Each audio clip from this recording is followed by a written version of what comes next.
우리 이 시간에 함께 은혜 받으실 말씀 찾아보겠습니다. 신약 성경 마가복음 26장 36절에서 46절에 있는 말씀입니다.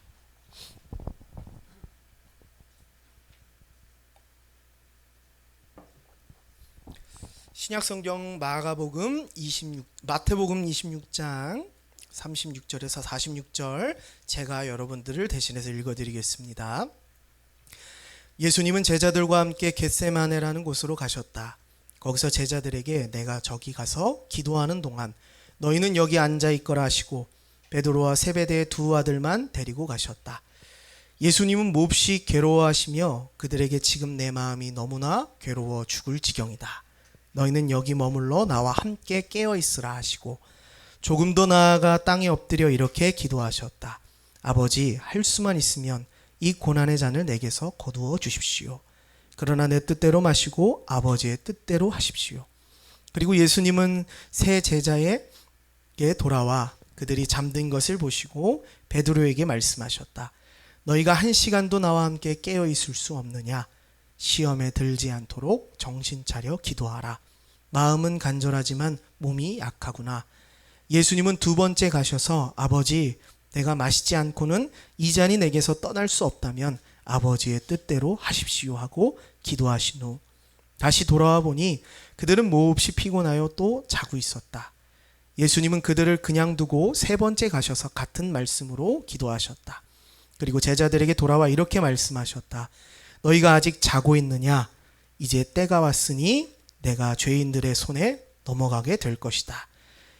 일어나거라, 가자. 나를 팔아넘길 사람이 가까이 왔다. 아멘.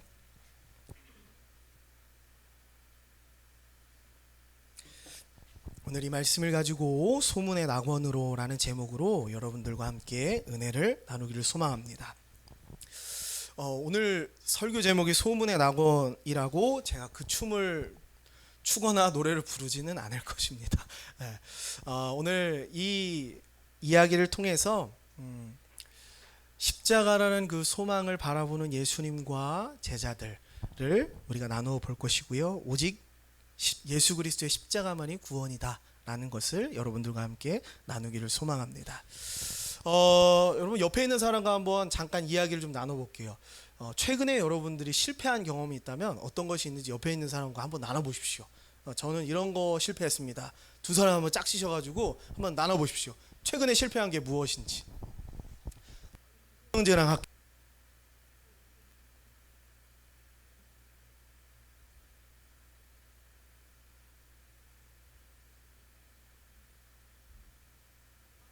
두 분은 왜 안 하세요?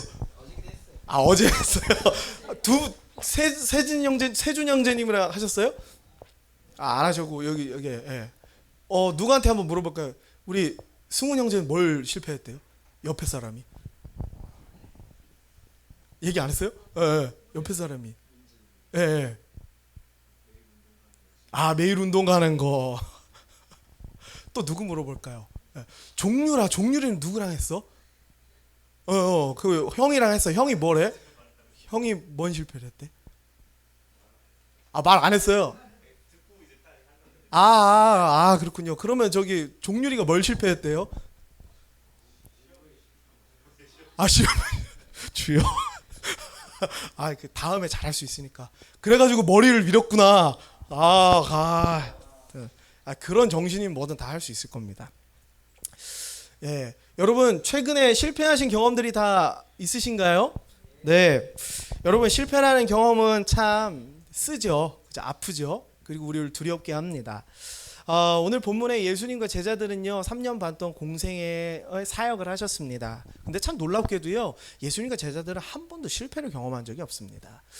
예수님과 제자들은 어느 곳에 가서 사역을 할 때마다 병자들을 고치고요, 귀신 들린 자들을 귀신을 내어 쫓아주고요, 또 그곳에서 복음을 전하고요, 때로는 사람들이 와 기적과 같은 일이다 라고 하는 일들을 베푸시는 사역을 하셨습니다. 제자들도요 눈에 보이기에 놀라운 일들이 일어나죠. 그 당시에 의학으로는 치료할 수 없었던 병자들이 일어나거나 낫기도 하고요, 정말 심지어는 죽은 사람이 다시 살아나기도 하고요, 물고기 2마리와 보리떡 5개가 수천 명이 먹는 놀라운 기적으로 변화되기도 했습니다. 그들은 성공 가도를 달리고 있었습니다. 마치 오늘날로 이야기하자면 이런 것이지요. 이게 누군가를 지칭해서 얘기하는 거 아니니까 그냥 예를 드는 겁니다. 학업의 현장에서 성공 가도를 달리는 건 뭡니까? 시험을 보면 100점 만점이 되는 거예요. 그죠? 직장으로 치면 뭡니까? 내가 손 대는 곳마다 다 대박이 터지는 겁니다. 또 내가 속해 있는 직장에서 어떤 것입니까? 초고속으로 승진하는 것이지요. 우리 이런 생각만 해도 성공 가도를 달리는 우리의 인생 생각만 해도 굉장히 짜릿하고 즐겁지 않습니까? 예수님과 제자들은요 이런 성공 가도를 달리고 있었습니다. 날이 갈수록 예수님을 쫓아다니는 사람들, 따르는 사람들이 점점 더 많아질 정도로 성공 가도를 달리고 있었습니다. 근데요 이런 예수님과 제자들이 처음으로 실패를 맛보게 된 그 장면이 어디냐? 마태복음 26장입니다. 오늘 살펴본 본문 이전에 2가지 사건이 등장해요. 그 사건은 뭐였냐면요, 한 여인이 예수님의 머리에 값비싼 향유를 부은 사건입니다. 한번 넘겨주시죠. 네, 그 전 걸로 넘겨주시면 되겠습니다. 그리고요, 최후의 만찬, 우리가 잘 아는 죄송합니다. 최후의 만찬 그림을 보셨듯이 예수님과 제자들이 마지막으로 식사하시는 그 사건이 오늘 본문 이전에 등장을 합니다. 이 2가지 사건은 무엇을 의미하나요? 예수님이 사랑하는 자들과 이별하는 것, 그리고 예수님의 장례식을 의미합니다. 지금까지는 실패한 적이 없었습니다. 병자들을 고치고 정말 어려운 사람들을 돕고요, 그들에게 복음을 전하고요, 기적과 같은 일들이 예수님과 제자들이 가는 곳마다 일어났습니다. 근데 26장에 이르러서 처음으로 예수님의 장례에 대한 이야기가 나오고요, 그리고 그들과 이별하는 마지막 식사의 장면이 나옵니다. 예수님께서는 이 사건을 통하여서요 사랑하는 사람들과 이별하게 되었고요, 그가 3년 반 동안 가장 힘썼던 사역 중에 하나인 제자를 세우는 사역에 실패함을 경험했습니다. 그의 제자 중 한 명인 가룟 유다가 예수님을 팔 생각을 하게 되었던 것이지요. 여기까지만 본다면 예수님의 사역은 성공 가도를 달렸지만 마지막에 처참한 실패를 맞이한 것 같습니다. 앞서서 말씀드린 대로 여러분, 스승이 제자를 두고 그 제자를 양육하는 일을 3년 동안 해봤다고 해봅시다. 근데 이 제자가요 스승이 가르치는 것을 단 하나도 이해하지 못했다면 이 스승은 굉장히 비참한 결과를 맞이한 것일 것입니다. 더군다나 이 제자가 이 스승의 가르침에 반하는 것뿐만 아니라 스승의 목숨까지도 해하려고 하는 마음을 먹었다는 것은 스승으로서 굉장히 부끄럽고 치욕스럽고 굴욕적인, 이만큼 실패한 스승은 아마 없을 것입니다.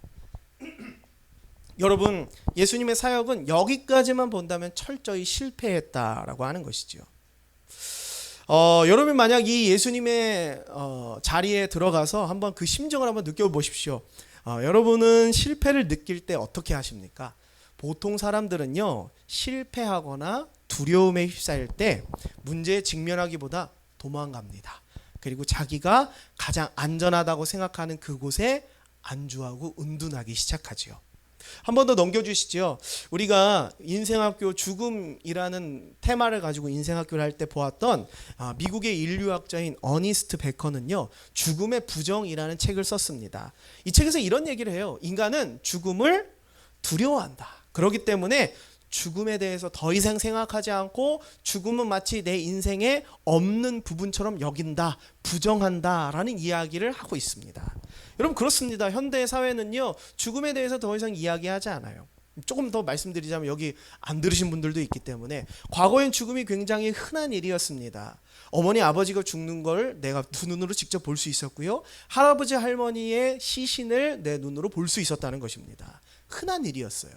그리고 그 당시에는요 성에 대해서 이야기하는 건 금기시 되었죠. 하지만 오늘날 어떻습니까? 반대가 되었죠. 성에 대해서 이야기하는 건 자연스러운 것이 되었고요, 죽음에 대해서 이야기하는 것은 재수없는 얘기가 되었습니다. 우리는 마치 우리의 삶의 영역에 죽음이라는 영역은 없는 것처럼 생각하고 이것을 떼어놓고 안주하면서 살아간다는 것이죠. 우리는 실패를 마주할 때 이런 특성을 가지고 있다는 것입니다. 실패 앞에 우리는 도망가고요, 안주할 곳을 찾는다라는 것입니다. 오늘날 많은 청년들이 취업에 실패한 이후에 재취업에 도전하는 것을 두려워한다고 합니다. 포기해버리고 체념한다는 것이죠. 왜 그렇습니까? 또 실패하는 것이 두렵기 때문입니다. 그래서 안전한 공간에 머물면서 그곳에서 안주하기 시작하는 것이지요. 여러분 또한 관계에 상처받은 이들도 그렇습니다. 연애라든지 우정이라든지 공동체, 심지어는 교회 안에서도 상처받는 이들이 있습니다.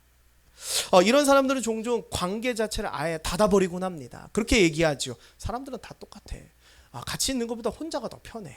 괜히 내가 기대하는 것보다 아예 기대 안 하는 것이 상처받지 않는 거야 라고 생각하면서 관계에 대해 상처받은 사람은 관계에 대해서 도망치고 관계에 대해서 안주한다라고 하는 것이죠. 어쩌면 이것은 인간의 자연스러운 모습일지도 모르겠습니다. 인간이 실패하고 두려워할 때에 우리는 도망쳐서 안주할 곳을 찾는다라는 것이죠. 뒤에도 보겠지만 제자들은 그렇게 했습니다. 하지만 오늘 우리가 보고자 하는 것은 무엇이냐면요, 예수님입니다. 여러분 본문의 예수님을 보십시오. 예수님은 철저히 실패했습니다. 3년 반이라는 시간을 허비하면서 행했던 프로젝트가 완전히 실패하고요, 정말 처참히 부끄러울 정도로 실패했습니다. 그런 예수님께서는요, 실제로도 굉장히 괴로워하셨던 것 같아요. 그래서 오늘 본문에 이렇게 말씀하고 계십니다. 하나님께 기도하면서 하나님, 할 수만 있으면 이 고난의 잔을 내게서 거두어 주십시오. 괴로운 마음으로 이렇게 하나님 앞에 토로하기도 했습니다. 하지만 그 뒤에 이어서 굉장히 놀라운 고백을 하시죠. 예수님은요, 실패 앞에서 도망치시지도 않았고요, 안주할 곳을 찾지도 않으시고요, 이렇게 고백을 합니다. 넘겨주시죠. 그러나 내 뜻대로 마시고 아버지 뜻대로 하십시오 라고 하십니다.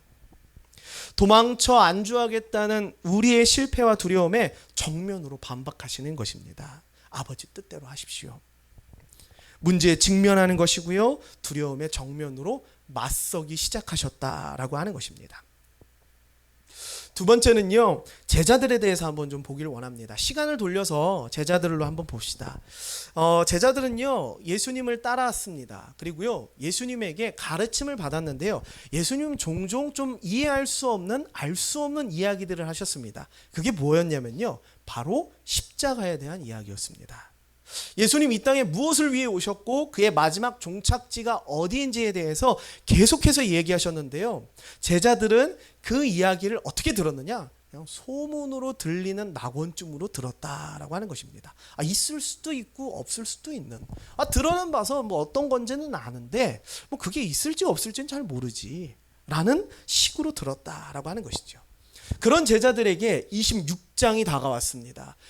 소문으로만 듣던 낙원인 그 십자가가 현실이 되어서 그들 앞에 나타나기 시작했다는 것이죠. 오늘 본문을 자세히 보면요, 예수님께서 함께 기도하러 갑니다. 제자들 몇 명을 데리고 기도하러 가세요. 예수님은 괴로워서 그 십자가를 바라보며 막 기도하고 계시는데 이들은 전혀 이 십자가를 바라보지 못합니다. 그리고 어떻게 하고 있냐면요, 자고 있어요. 피곤해 있습니다. 이들은 예수님을 잡으러 온 병사들이 예수님 앞까지 오기 전까지도 십자가가 그들에게 있어서는 소문에 불과했다라고 하는 것입니다. 그러던 그들이 현실로 그 십자가를 마주하는 순간 어떻게 됐나요? 다 도망갔습니다. 예수님 곁에 단 한 명도 남아있지 않았고요, 그렇게 호언장담하던 베드로마저도 예수님을 버리고 도망갔다라고 하는 것이죠. 저는 예수님과 제자들이 왜 이 십자가라는 것을 보고 이렇게 다르게 반응했을까를 보면서, 제자들은요, 소문으로만 듣던 낙원에 대해서 소망까지 이르지 못했습니다. 하지만 예수님께서는 십자가 너머의 소망을 바라보셨다라고 하는 것이죠. 소문으로만 듣던 낙원은요, 그것을 마주한 이들이 결국 안주하는 자리로 돌아가게 만듭니다. 어쩌면 지금 이 자리에 있는 여러분들 중에서도 기독교의 교리가, 또 십자가의 은혜가 소문쯤으로 여겨지는 분들이 있을 줄 압니다. 그들은 십자가를 바라보고요, 십자가가 무엇인지 알지만 그 너머에 있는 소망은 바라보지 못합니다. 예배는 잘 참석하죠. 기도도 합니다. 그리고 심지어 은혜도 받고요, 눈물을 흘릴 때도 있습니다. 그런데요, 당장 눈앞에 고난이 닥쳐오거나 실패했다고 생각된다면 그들은 그 소망을 바라보지 못하고요, 그 자리를 떠나 도망친다라고 하는 것입니다. 결국 예수님께서 자 제자들아 이제 일어나서 가자, 나를 잡으러 오는 자가 이제 나를 쫓아온다 라고 했을 때, 예수님께서 함께 가자라고 했을 때 그 자리에 아무도 남아있지 못했다라고 하는 것입니다. 여러분, 인생을 살다 보면 굉장히 중요한 깨달음이 하나 있습니다. 내 인생에서 귀한 것일수록 그것을 얻기가 굉장히 어렵다라고 하는 것입니다. 내가 정말로 얻고 싶고 원하는 것을 내가 얻으려면요, 그에 상응하는 엄청난 고난을 이겨내야 된다라고 하는 것이지요. 저는 이번 설교를 준비하면서 악뮤라는 가수와 개화라는 앨범에 대해서 굉장히 많이 좀 보게 되었습니다. 그 중에 그 동생, 여러분 다 아시죠? 악뮤라는 가수 다 아시죠? 거기 동생 이수연이라는 사람이 있습니다. 이 사람이 긴 슬럼프로 몸과 마음이 병들었어요. 그래서 살이 엄청나게 쪘습니다. 근데 이 회복하는 과정에 그녀가 다이어트로 30kg를 뺐대요. 엄청나지 않습니까? 네, 이 말라깽이들은 다 모르는 얘기들. 30kg를 뺐다라고 하는 거. 여러분 3kg 빼는 것도 정말 힘들어요. 진짜 죽을 각오를 이를 악물고 해도 힘든데 30kg를 뺐다라고 하는 건 진짜 엄청난 일입니다. 그러면서 이 이수연이라는 가수가요, 자기가 그 2년이라는 시간 동안 30kg를 빼면서 그 과정 가운데 썼던 일기를 공개를 했어요. 한번 보여드릴게요. 이렇게 얘기합니다. 나는 할 수 있다. 세상의 억가와 싸우는 것보다 나 스스로와의 싸움이 더 빡세다. 그만 포기하고 맞서 싸우자. 나의 건강과 행복은 내가 지키는 거다. 이렇게 얘기하죠. 그런 중요한 건 꽁으로 얻을 수 있는 게 아니잖아. 노력해서 얻고 지켜내자. 이런 대답을 하더라고요. 저는 이 일기를 보면서 또 그 앨범을 들으면서 이거 굉장히 기독교적 성찰이 많이 들어간 앨범이고 고백이구나 라는 것들을 많이 느꼈습니다. 여러분, 보통 사람들은 어떻게 합니까? 실패를 마주했을 때 내 힘으로 해봤는데 완전히 실패했네? 나와 함께 하던 사람들이 나 때문에 다 불이익을 얻었네? 나는 쓸모없는 인간이야. 나는 이미 이제 돌아갈 수 없어 라고 하는 그 상황 가운데 있는 사람들은 어떻게 합니까? 세상 사람들 도망가요. 그리고 안주할 곳에 숨어버립니다. 그래서 뭐 흔히 얘기하면 히키코모리가 되는 거죠. 그녀도 그랬습니다. 근데 그녀가 어떠한 계기를 통해서 뭘 보기 시작했느냐? 소망을 보기 시작했어요. 이렇게 본인이 그렇게 얘기하더라고요. 내가 다시 예전으로 돌아갈 수 있다고? 이 포인트에 그녀는 다시 일어나기 시작했고 방문을 열기 시작했다고 합니다. 무슨 소망을 보았을까요? 내 몸이 회복되고 내 마음이 회복되고 다시 그토록 바라던 무대에 서서 노래하는 그 소망을 그녀는 보았다라고 합니다. 30kg를 빼는 그 혹독한 그 다이어트에서도요, 그녀는 의연했습니다. 그리고 용기를 낼 수 있었어요. 매일 운동을 가는 것을 마주할 수 있었고요. 코치가 보기가 죽도록 싫었대요. 근데 그 코치가 집으로 찾아왔대요. 아프다고 포기하고 그런 얘기를 하더라고요. 저는 이 친구가 아직 20대인데요. 저보다 배울 점이 더 많은 친구인 것 같아요. 이렇게 얘기하더라고요. 아프면 대부분들은 운동을 쉬는데 아파도 운동을 가면 한 열에 8은 괜찮더래요. 그래서 자기 운동을 나간대요. 이거 진짜 독종 아닙니까? 우리는 아프면 운동 쉬잖아요. 당연하잖아요. 근데 아파도 운동을 나가도 열에 8은 괜찮대요. 그래서 아파도 하는 게 맞대요. 20대가 이런 얘기를 합니다. 어떻게 이런 일이 가능합니까? 그녀는 고난에 집중하는 것이 아닙니다. 실패에 집중하고 있는 것이 아닙니다. 두려움에 집중하는 것이 아니에요. 소망을 바라보고 있습니다. 그리고 그 소망이 그녀를 용기 있게 움직이게 했다라고 하는 것이죠. 여러분, 소문으로만 들었던 낙원이 실제 내 앞에 마주하게 될 때 도망치지 않을 수 있는 그 용기는 무엇이냐면요, 바로 그 너머에 있는 소망을 바라보는 것입니다. 넘겨주시죠. 오늘날 우리도 마찬가지입니다. 여러분, 설교 시간에 여러분은 소문처럼 이 십자가에 대해서 듣지요. 여러분, 여기서 듣고 머무르는 것이 아니라 실제 삶에서 십자가로 용기 있게 나아가는 것이 바로 우리 그리스도인들의 삶이 되어져야 된다는 것입니다. 여러분, 분명히 얘기합니다. 십자가는 고난이 있습니다. 하지만 분명히 얘기하자면 그 너머에는 소망이 있습니다. 우리가 용기 있게 십자가로 나아갈 수 있는 것은요, 그 고난을 넘어 소망이 우리의 눈에 보이기 때문이고 우리의 마음으로 그 소망을 바라볼 수 있기 때문이다 라고 하는 것입니다. 한번 넘겨주시죠. 이 개화라는 앨범에 대해서 처음 제가 알게 된 것은 그 기독교 음모론자들 때문이었습니다.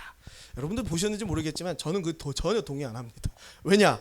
너네들이 나만큼 얘네들에 대해서 파고 연구를 해봤으면 이런 얘기를 할 수가 없다. 예.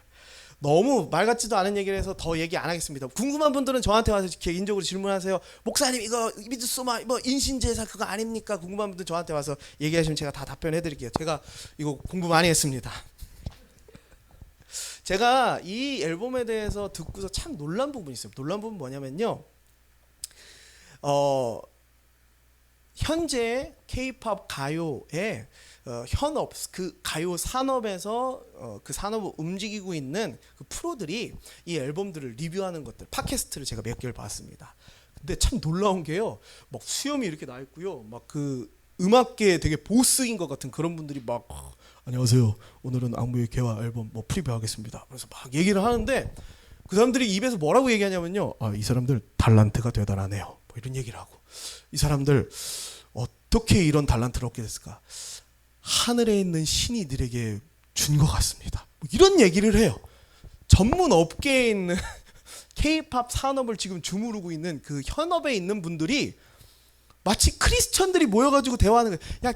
야 개화 앨범 봤어? 그 사람 진짜 달란트가 대단해요. 하나님이 그들에게 주신 것 같아. 뭐 이런 얘기를 그 사람들이 지금 산업으로 찍고 있는 팟캐스트에서 그런 얘기를 하더라고요. 한 사람만 한 게 아니라 몇 사람이 그런 얘기를 계속해요. 이 앨범을 들으면서 그들의 서사를 보면서 그들이 무엇을 봤느냐? 소문으로만 들었던 그 십자가의 소망을 보았다라고 하는 것입니다. 참 놀랍지 않습니까? 참 이들의 이 앨범을 만든 이 서사를 보면서 저는 참 기독교적인 성찰이 있다라고 하는 것을 많이 느꼈습니다. 동생이요 슬픔으로 인해서 도망쳤습니다. 그리고 안주하는 자리에 머무르게 되었어요. 가족들과의 관계도 다 끊었대요. 외부와의 관계도 다 끊었답니다. 그리고 자신은 더 이상 이전으로 돌아갈 수 없을 것이라고 생각했다고 합니다. 그때 오빠가요 한 번도 그런 적이 없는데 이야기할 일이 있으니 내가 집으로 찾아가겠다. 먼저 오빠가 찾아왔답니다. 그리고 야, 너 정신 똑바로 차려. 운동해야지 라는 말이 아니라 병원 가자 라는 말을 했대요. 그리고 병원에 가서 당신 병은 이겁니다. 그리고 그 의사가 이런 말을 했대요. 그리고 그 병은 내가 고칠 수 있는 병입니다. 그때 소망을 보기 시작한 겁니다. 그리고요 오빠가 합숙을 제안하면서 우리 같이 살래? 그러면서 운동을 시작하게 되었어요. 근데 너 혼자 운동회가 아니라 나랑 같이 운동하자. 운동을 하기 시작합니다. 같이 걸어가요. 그리고 건강하게 회복됐을 때 그녀만을 위한 앨범을 만들어서 무대에서 그녀가 꼽힐 수 있도록 만들어줬습니다. 여러분 앨범 들어보신 분들은 알겠지만 어떤 트랙은요 오빠가 한 번도 노래를 안 불러요. 동생만 부르면 이 곡도 오빠가 노래 별로 안 부를걸요. 이 앨범 자체가 오빠가 별로 부르는 게 없어요. 평론가들도 뭐라고 얘기하느냐, 이찬혁은 엄청난 가수다, 천재다, 그의 솔로 앨범을 들어봐라, 천재다, 이 대한민국에 다시는 안 나타날 만큼의 그런 천재다. 근데 이 앨범을 들어봐라, 이 앨범에는 이찬혁이란 존재가 없다. 그리고 누구만 있냐, 이수연만 드러나는 곡이 앨범이다. 무슨 얘기입니까? 여러분 마음껏 동생이 돌아왔을 때 무대에서 마음껏 노래할 수 있도록 그가 다 세팅해 주었다라고 하는 것이죠. 여러분 이것은 놀랍게도 십자가와 닮아있는 부분이 너무 많지 않습니까? 그녀는요 한 토크쇼에서 이렇게 얘기합니다. 오빠가 날 구원해 주었다고 말합니다. 예, 그녀는 진짜 구원받았어요. 몸과 마음의 병으로부터 구원받았습니다. 여러분 여기 중요한 게 있습니다. 예, 이 남매의 서사를 통해서 우리는 십자가에 대해서 조금이나마 소문으로 들을 수 있습니다. 그리고요 그녀는 정말 몸과 마음의 병에서 구원을 받았고요. 하지만 이 남매의 이야기를 통해서 우리가 얻은 것으로는 우리의 죄와 사망의 문제에서 구원받을 수는 없습니다. 우리는 이걸 통해서 무엇을 더 넘어가서 보아야 되느냐, 이들이 보았던 그 소망처럼 나의 삶에도 십자가가 소망이라고 하는 것을 바라봐야 될 것입니다. 그 십자가에는요 이 남매들이 극복한 것보다 훨씬 더 어려운 일을 극복할 수 있는 예수 그리스도의 죄를 용납하심과 구속의 사건들이 그 안에 있다라고 하는 것입니다. 여러분, 소문으로만 듣던 낙원이 아니라 그 낙원을 실제 마주하는 여러분들이 되시길 소망합니다. 그리고 그 고난 너머에 있는 소망을 바라보십시오. 그리고 그곳에 가서 주님과 함께 걸어가실 수 있는 여러분들이 되길 소망합니다. 말씀을 마무리하려고 합니다. 소문으로만 듣던 낙원을 실제 마주한 예수님과 제자는 전혀 다른 반응을 합니다. 낙원이라는 소망 앞에서 무시무시한 실패와 두려움의 문제가 가로막고 있었던 것이지요. 소문으로만 들었던 제자들은요, 실패와 두려움 앞에 도망쳤습니다. 그러나 예수님께서는요, 안주하시지 않고요, 정면으로 맞서기 시작했다라고 하는 것이죠. 십자가를 통과하셨습니다. 여러분, 십자가를 통과한다는 것은 단순히 어려움을 인내하라는 이야기가 아닙니다. 취업이 안 되는 것을 인내하라는 얘기가 아닙니다. 직장 상사가 여러분을 힘들게 한다고 거기서 참으라는 얘기가 아닙니다. 관계의 상처를 이겨내라는 얘기의 수준이 아니라는 것이죠. 내 기준보다 하나님을 더욱더 신뢰하는 것이 바로 십자가를 통과하는 것입니다. 내 계산으로는 손해 같죠. 내 눈에는 실패 같아 보입니다. 내 상식으로는 이해되지 않는 일들이 있습니다. 하지만 주님께서 일어나라, 가자 라고 하시면 그 손을 붙잡고 함께 가는 것이 바로 십자가를 통과하는 것입니다. 여러분, 성경을 보십시오. 성경의 인물들 하나같이 참 대단해 보이지 않습니까? 여러분, 그러나 그들을 자세히 보십시오. 그들은 하나도 대단한 것이 없습니다. 나처럼 연약하고, 나처럼 무너지고, 나처럼 부족한 사람들이 바로 성경의 인물들이었습니다. 여러분, 믿음의 아비인 아브라함은 어땠습니까? 자신의 목숨 좀 살아보겠다고 자기 부인을 다른 남자에게 내어주려고 했습니다. 제자들은 어땠습니까? 예수님이 성공가도를 달리고 있을 때 그 옆에 착 달라붙어 있었습니다. 지들끼리 싸우죠. 예수님 오른편에 내가 앉을 거야, 왼편에 내가 앉을 거야. 근데요, 예수님이 실패하시자마자 어떻게 했습니까? 다 도망쳤습니다. 여러분, 그들은 우리처럼 찌질해요. 연약합니다. 바보 같고요, 한참은 부족해 보입니다. 그러나 그들이 성경에 기록된 이유가 있습니다. 그것은 무엇입니까? 아브라함은 안전한 하란을 떠났습니다. 제자들은요, 그들의 집과 삶의 터전과 그들의 생업의 수단인 배와 가족과 집을 버리고 예수님을 쫓아갔습니다. 심지어 예수님께서도요, 하늘의 모든 영광을 다 버리고 죄인의 형틀인 십자가로 나아가셨습니다. 여러분, 당신이 지금 어떤 사람인가는 중요하지 않습니다. 중요한 것은 우리의 연약함과 죄악됨을 완전하게 회복시키실 수 있는 유일한 길이신 예수 그리스도께서 우리 보고 가자라고 하신다는 것입니다. 예수님께서는 우리와 함께 고난과 죽음의 십자가를 기꺼이 통과하실 것입니다. 어떻게 그럴 수 있을까요? 예수님께서는 십자가 너머의 소망을 보았기 때문입니다. 그래서 예수님을 닮은 사람들은 참 이상합니다.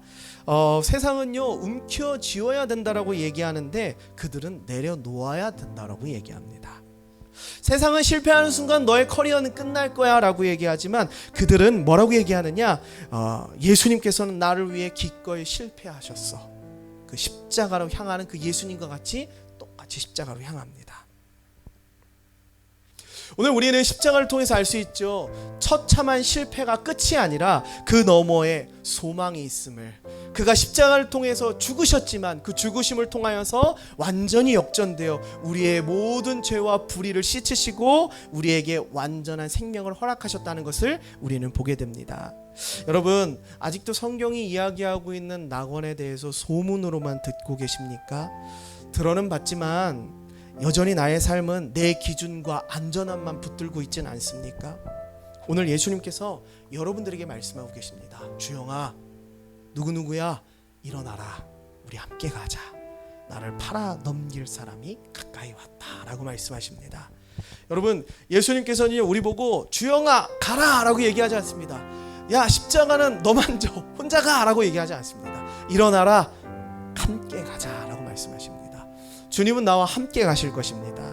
그 십자가가 얼마나 고통스럽고 얼마나 치욕의 자리든지 예수님은 여러분들과 함께 가실 것입니다. 그리고 예수님과 함께 그 십자가를 통과했을 때 우리는 이 세상이 줄 수 없는 너무나도 완벽한 평안과 행복과 만족함을 그리스도 안에서 누릴 수 있을 것입니다. 여러분, 십자가의 소망이 있고 십자가의 구원이 있음을 여러분 고백하시며 여러분의 삶의 자리에서 그 십자가를 통과하십시오. 여러분의 문제에서 그 십자가를 통과하십시오. 여러분의 연약한 그 지점에서 예수 그리스도와 함께 손잡고 십자가를 통과하시는 저와 여러분이 되시기를 주님의 이름으로 소망합니다. 우리 이 시간